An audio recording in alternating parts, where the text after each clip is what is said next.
San Carlos Borromeo by Jordan Mills. It was founded by Father Serra on June 3, 1770. First built in Monterey. On August 24, 1771, it was moved to Carmel. Father Serra founded many missions. This was his second. It was named for St. Charles Borromeo, Archbishop of Milan, from 1564 to 1584. His feast day is November 4th, also my birthday. St. Charles, Missouri was also named after him. He is one of only 4 people mentioned in the beginning of Catechism. Monterey Bay area had originally been discovered by European explorers years earlier. One of the explorers, Vizcaino, had named the area where the river met the sea for Mount Carmel in Israel. Father Serra originally chose a site several miles north of where Mission San Carlos currently stands. The site was in what is now city of Monterey. Unfortunately, it was a difficult place to raise food, and there were few Native American tribe members in the area. Father Serra asked permission to move the mission to a better location and one further from the soldiers. The new location was within a mile from the Pacific Ocean, near where the Carmel River empties into the ocean. Father Serra was given permission and moved the mission to a better site near the entrance of Carmel Valley. The site had better soil and was close to the sea. The Spanish didn't completely abandon the site in Monterey. The soldiers used the site to build a presidio where the military would live to help protect their mission and control the area. The main tribe in the area around Mission San Carlos was the Essene. A second tribe around this area was called the Ohlone. Like most of the other tribes in California, these were nomadic. That means that they lived in one area for a time and would move their entire community to follow herds of food, or when too much garbage piled up, they would burn down the old ones and find another site to build their homes. Men hunted and fished to provide food, while the women gathered acorns, wild herbs, roots, and berries to feed their families before the mission was built. Native American experiences. The Essene and Ohlone were taken in and trained as plowmen, sheep herders, cattle herders, blacksmiths, and carpenters. They also made bricks, tiles, and tools. Right after blessings, the fathers and the soldiers would start building a small building to hold the religious ceremonies called a mass. They would encourage local natives to help them. Many often did. They were fascinated by the tools and gifts that the fathers had brought them. The first buildings would be built of wood poles and brush. Eventually, the buildings would be replaced by larger adobe, brick or stone buildings that the natives built.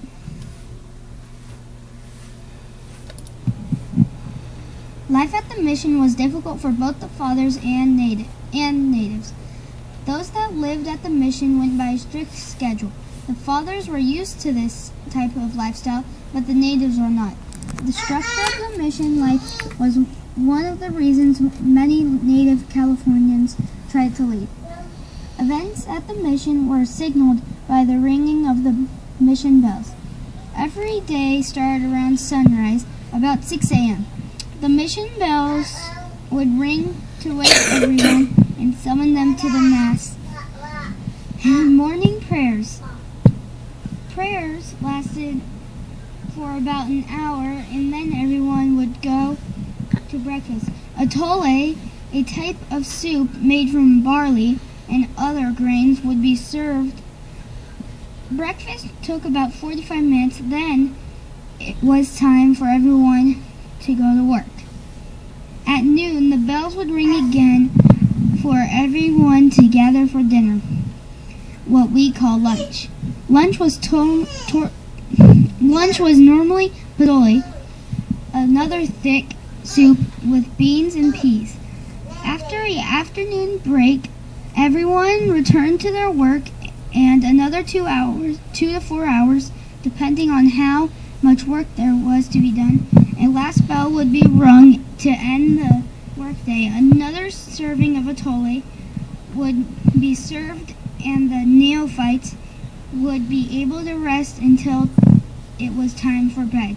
Women were usually expected to go to bed by 8 p.m. and men by 9. Most of the fathers allowed the natives to continue to hunt and gather additional foods and to cook some of their traditional dishes.